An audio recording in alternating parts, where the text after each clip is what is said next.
नमस्कार दोस्तों, स्वागत है आपका एक बार फिर से आपके अपने YouTube चैनल कंपटीशन प्रिपरेशन पे। आई होप आप सारे बहुत अच्छे होंगे। इस वीडियो में हम एसएससी सीजीएल 2024 की 20th शिफ्ट करने वाले हैं, यानी कि 20वीं शिफ्ट होने वाली है आउट ऑफ 36। सारी शिफ्ट का सोल्यूशन आपको प्लेलिस्ट में मिल जाएगा, लिंक डिस्क्रिप्शन और प्लेलिस्ट सेक्शन दोनों में मिल जाएगी, देख सकते हैं। पीडीएफ सॉल्व वाला आपको टेलीग्राम पे मिल जाता है, do check it out. Telegram channel जो लोग नहीं जुड़े हैं जुड़ जाएं, क्योंकि उधर आपको पीडीएफ मिल जाता है। दूसरी चीज, जो वीडियो लाइक नहीं करते वो लोग लाइक कर दिया करें, क्योंकि वो हमारे लिए काफी मोटिवेशन का काम करता है। ठीक है, क्या कहा गया? Radius of base of a right circular cone is 9 centimetre and it's slant height is 49। Find curve surface area. देखो, कर्व सरफेस एरिया किसी भी शंकु के लिए होती है पाई आर एल, जहाँ पे L slant height, R radius. तो आपने कहा 22/7 गुड़े रेडियस कितनी दी गई है 9, और गुड़े ये कितना दिया गया 49। 7 से कटेगा 7, 22 सत्ते 154। 154 गुड़े 9 करने के लिए 154 गुड़े 10 1540 में से 154 घटा दो, तो आप कहोगे 1540 में से 154 घटाएंगे, 200 घटाओगे 1340, 46 जोड़ दोगे 1386 हो जाएगा। मीन प्रोपोर्शन इसका 4a² और x का 1/5 पे है, तो आपको x की वैल्यू निकालनी है। तो मीन प्रोपोर्शन क्या होता है? अंडर रूट में 4a² करेंगे और इंटू एक्स करेंगे, ये बराबर दिया गया 1/5 है। या हम कह सकते हैं स्क्वायर यहां से हम कर दें, तो ये 4a² इंटू एक्स मिलेगा इज इक्वल टू 1/25 a²। तो ये इधर चला जाएगा, यानी x इज इक्वल टू, क्योंकि आपको x फाइंड करना है, 100a⁴ हो जाएगा। सिंप्लीफाई करना है आपको, ऊपर दिया गया a³ minus b³ upon a² plus ab plus b²। a³ minus b³ का फॉर्मूला क्या होता है? a माइनस b, ब्रेकेट में a² plus ab plus b²। और अगर इसको a² plus ab plus b² से ही डिवाइड किया जाएगा तो क्या बचेगा? a माइनस b, यानी कि 7.3 माइनस 4.7, तो आपका 2.6 हो जाएगा। इसको सिंप्लीफाई करना है, जहां पे sign A upon 1 plus cos A आए तो 1 माइनस कॉस ए से ऊपर नीचे मल्टीप्लाई कर देंगे, यानी ये हो गया sign A into 1 minus cos A से मल्टीप्लाई करेंगे तो ऊपर 1 माइनस कॉस ए, नीचे 1 plus cos A into 1 minus cos A, यानी 1 माइनस कॉस स्क्वायर है, यानी कि साइन स्क्वायर ए हो जाएगा। ये कटा, यानी यहाँ से 1 minus cos A upon sine ए, पहले टर्म को हम सॉल्व कर रहे हैं, तो ये 1 upon sine A cos A के, और minus cos A upon sine ए यानी कि कॉट ए। पहला टर्म इतना है और इसमें कॉट ए जोड़ना है, तो ये कट जाएगा, यानी आपका कॉस ए के आंसर आ जाएगा। एक सर्कुलर रेस होती है 4800 मीटर की, जिसमें ए और बी सेम पॉइंट से स्टार्ट करते हैं सेम टाइम पे 36 और 54 की स्पीड से। कहा गया वह पहली बार कितनी देर बाद मिलेंगे अगर वो अपोजिट डायरेक्शन में मूव कर रहे हैं। देखो, ये है कुछ ट्रैक, ये दोनों स्टार्ट यहां से कर रहे हैं अपोजिट डायरेक्शन में, यहाँ एक। आपको पता है अगर एक 36 से दौड़ रहा है, एक 54 से दौड़ रहा है, तो दोनों की रिलेटिव स्पीड अपोजिट डायरेक्शन में है, तो स्पीड सम हो जाएगा। यानी ये कितनी हो जाएगी? 5 3 8 1 9, 90 किलोमीटर प्रति घंटे। 90 किलोमीटर प्रति घंटे को मीटर पर सेकंड में बदलने के लिए 5/18 से गुणा करेंगे, यानी कि 25 मीटर पर सेकंड आपकी स्पीड हो जाएगी। हमें कवर कितना करना है? 4800। अगर 100 होता तो 25 की स्पीड से 4 सेकंड लगता, तो 4800 है तो 4800 का 4 गुना, यानी 48 का 4 गुना, यानी 192 सेकंड लगने वाला है। गिवन डेटा से ratio of cost price of shirt और ट्राउजर, यानी कि आपको शर्ट की कॉस्ट प्राइस और बटे ट्राउजर की कॉस्ट प्राइस निकालनी, राइट।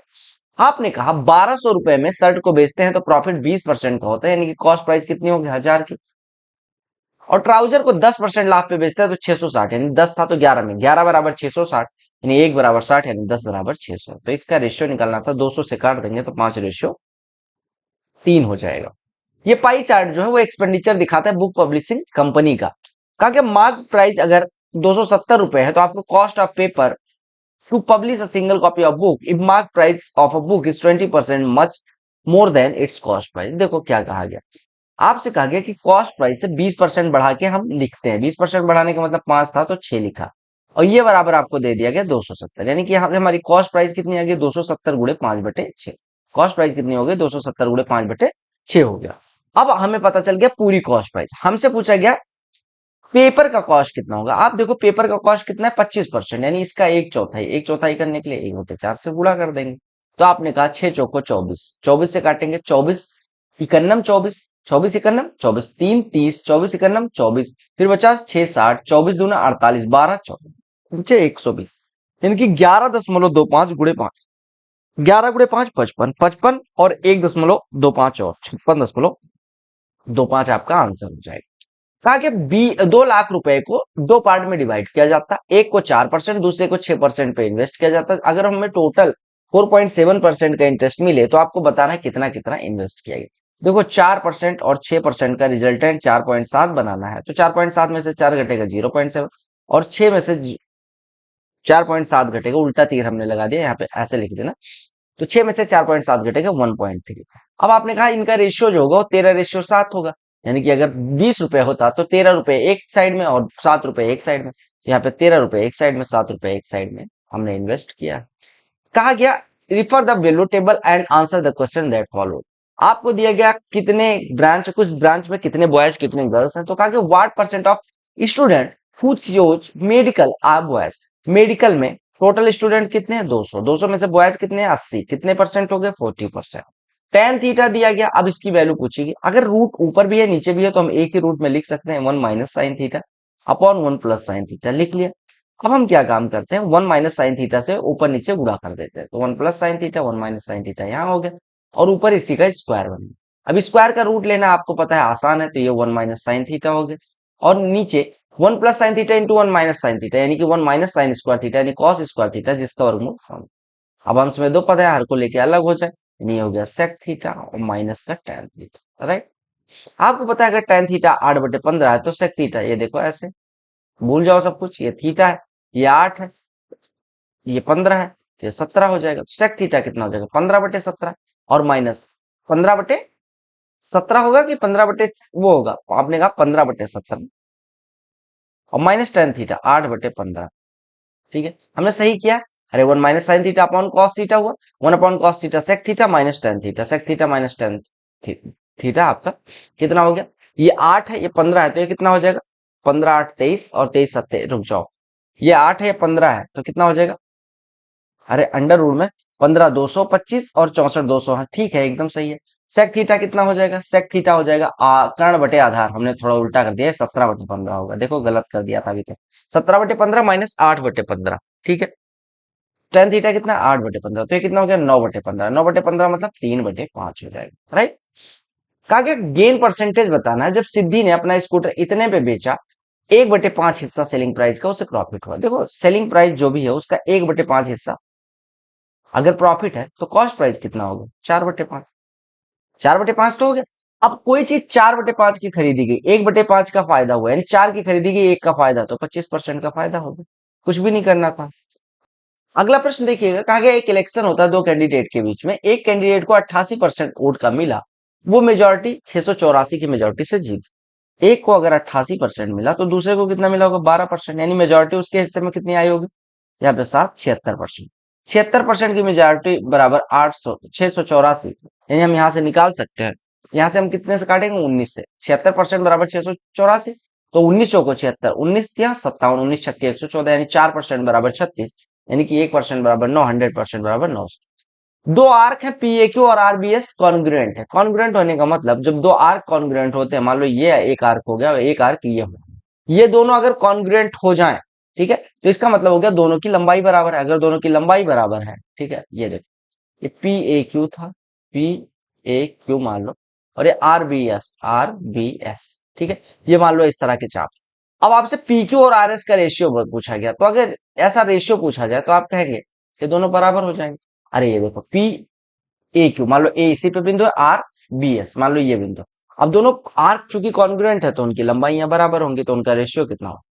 आपको पता है कि p को p+1 से अगर हम डिवाइड करते हैं तो रिमाइंडर 1 आता है माइनस, ठीक है। अगर p पावर n को p+1 से डिवाइड करते हैं तो -1 पावर n रिमाइंडर आता है। ऐसे 19 के पावर 200 को अगर हम 20 से डिवाइड करेंगे तो 19 को 20 से डिवाइड करोगे -1, और जो पावर होगा वो पावर लगा दे, माइनस के पावर इवन देखिए 1। प्रेजेंट एज ए और बी का रेशियो जो है वो 3:4 है। ए और बी की बात की गई, इनकी प्रेजेंट एज का रेशियो 3:4, राइट। 5 साल पहले इनकी आयु का अनुपात 2:3 था, 2:3 था, ठीक।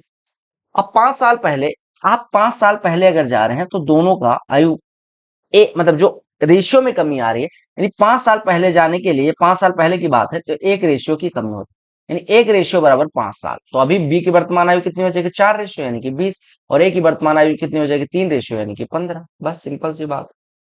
क्या कहा गया आपको, मैंने एक फॉर्मूला बताया कि tan A is equal to होता है cot बी, अगर a प्लस बी बराबर 90, तो देखो 55 35 90, तो इसकी वैल्यू बराबर तो कटेगा एक आ जाएगा। त्रिभुज पी क्यू आर में पी क्यू बराबर पी आर है, देखो पी क्यू आर में पी क्यू बराबर पी आर है, ठीक है। पीटी परपेंडिकुलर है क्यू आर पे, पीटी परपेंडिकुलर है क्यू आर, पीटी परपेंडिकुलर है क्यू आर। अब आपको पता चल गया ये आइसोसेलेस ट्राइंगल है। आइसोसेलेस ट्राइंगल का जो परपेंडिकुलर होता है वही उसकी मीडियन होती है, मीडियन होगी। अब पी क्यू बराबर 17 दिया गया, पीटी बराबर 15 दिया गया, तो ये क्यू टी 8 हो जाएगा, तो ये परपेंडिकुलर है।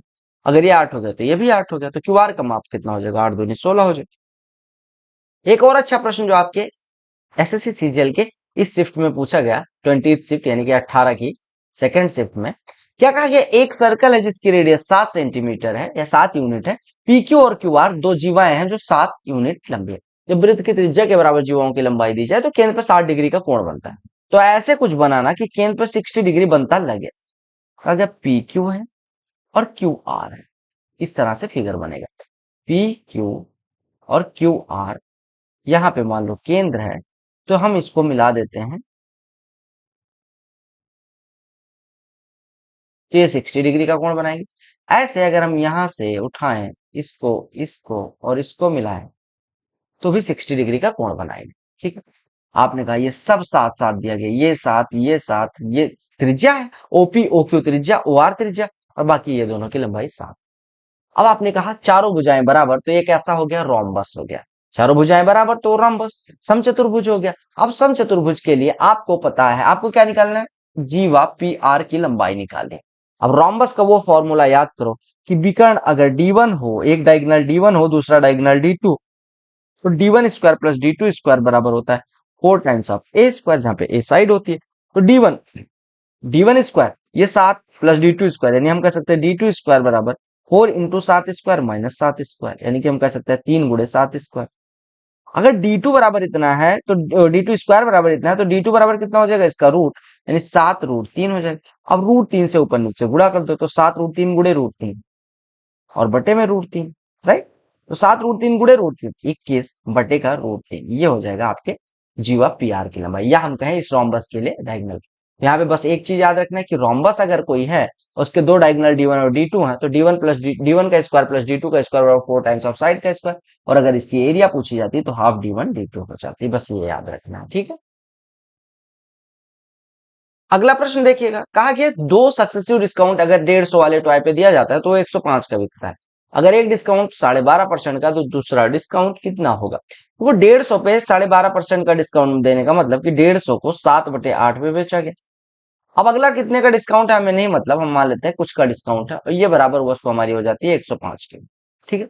यानी कि हमने कहा 150 गुणे 7/8 की कोई चीज थी, उस पे X% का डिस्काउंट दिया गया, यानी कि कितने की हो गई, X% डिस्काउंट देने का मतलब, यहाँ पे मैं मिटा देता हूँ। देखो X% डिस्काउंट देने का मतलब 100 माइनस एक्स बटे 100 का हो। अब आपने कहा 50 से घटा 3, 50 से घटा 2, 3 सते 21, पंजे 105, और 5 दूनी 10, 88, यानी 100 माइनस एक्स बराबर 80, यानी एक्स बराबर 20%। तो अगला डिस्काउंट कितने का हो गया, 20%। पाइप ए और बी हैं जो 6 और 8 घंटे में भर सकती है। दोनों पाइप को 3 घंटे के लिए खोल दिया जाता है, उसके बाद ए को बंद कर दिया जाता है, बी भरता रहता है। तो कितनी देर में टंकी भर जाएगी, देखो अगर एक 6 घंटे में, एक 8 घंटे में, एलसीएम ले लेते हैं 24, तो ए 1 घंटे में 4 और बी 1 घंटे में 3 भरेगी। दोनों मिलके 7 भर रहे हैं, 3 घंटे तक भर लिया, 21 भर गया, बचा कितना, 3। ए बंद हो गया, भरेगा कौन, बी 3 भरता है 1 घंटे में, 3 लीटर भरने के लिए 1 घंटे और, यानी टोटल कितना टाइम लगा, 4 घंटे। कहा गया एवरेज वेट 10 स्टूडेंट का इंक्रीज हो जाता है हाफ के जी से half a K G when one of students weighing 51 KG is replaced by a new student. देखो 51 वाला गया और कोई एक आया जिससे 10 लोगों का वजन आधा आधा किलो बढ़ गया। 10 लोगों का वजन आधा आधा किलो बढ़ने के लिए कितना किलोग्राम आधा लेके, देखो 10 लोगों का आधा आधा किलो बढ़ाने के लिए कितना वजन ज्यादा लेके आना पड़ेगा एवरेज से, 5। यानी कि जो बच्चा गया उससे 5 किलोग्राम, एवरेज से नहीं, जो बच्चा गया उससे 5 किलोग्राम ज्यादा लेके आ जाए तो 10 लोगों का एवरेज कितना कितना बढ़ जाएगा, हाफ हाफ के जी, यानी कि 51 5 56 लेके अगर वो आ जाए तो 51 तो लाया ही लाया, साथ में 5 किलो और लिया। ये पाई चार्ट जो है एक खेल एकेडमी द्वारा अलग अलग चीजों पे कितना खर्चा होता है वो डिग्री में दिखाता है। तो कहा गया अगर 42,000 रुपए सॉकर पे खर्च किए गए थे तो बैडमिंटन, टेनिस और रग्बी पे कितना परसेंटेज खर्च किया गया। आपसे बैडमिंटन, टेनिस और रग्बी पे कितना परसेंटेज खर्च किया, कितना परसेंट कम या ज्यादा खर्च किया गया, क्रिकेट, स्विमिंग और हॉकी का मिला के। क्रिकेट, स्विमिंग और हॉकी अगर मिलाएं, देखो सबसे पहले हम आते हैं क्रिकेट, स्विमिंग और हॉकी। क्रिकेट, स्विमिंग और hockey. Cricket, swimming, cricket 100 degree, swimming 60 160 degree, और हॉकी 30 190, यानी कि 190 डिग्री है। बैडमिंटन, बैडमिंटन हो गया 45 डिग्री। टेनिस 65 110 डिग्री हो गया। और आर से रग्बी 110 और 25 135। 135 190 से कितना कम है? आप कहेंगे 55 कम है, और 55 190 का क्या 30% है? 57 होता है 30% होता है, 30% से थोड़ा कम यानी 28.95% कम। x प्लस 1/x बराबर 2, तो x बराबर 1। अब कितनी भी पावर लगाओ, आंसर यहाँ का 2 ही आना है। कौन सी भिन्न लार्जेस्ट है? लार्जेस्ट निकालने के लिए आप क्या काम करेंगे? या तो हर को बराबर करें, नहीं बराबर कर सकते तो डिवाइड करो। तो 2/3 0.67 हो गया। अगर हम इसको डिवाइड करेंगे तो ये 7.9 बटे, तो 9 अटे 72, 9/81 यानी कि 0.8 के करीब हो जाएगा। अगर हम इसको करेंगे तो 0.1 के करीब हो जाएगा, और इसको करेंगे तो 3/4 यानी 0.75। अब बताओ सबसे बड़ी परसेंटेज वैल्यू, डेसिमल वैल्यू किसकी है? तो ये सबसे बड़ी हो जाएगी। समबाहु त्रिभुज का क्षेत्रफल जिसकी भुजा है, आपको पता है समबाहु त्रिभुज का यानी इक्विलेटरल ट्रायंगल का एरिया होता है √3/4 इंटू साइड स्क्वायर। साइड अगर 18 है तो 18 का स्क्वायर 324, 324 गुणे √3/4 यानी कि 81 √3 आपका आंसर हो जाएगा। तो these were 25 questions asked in your 20th shift. मिलते हैं अगली शिफ्ट में, तब तक के लिए bye, take care, love you all the very best, all की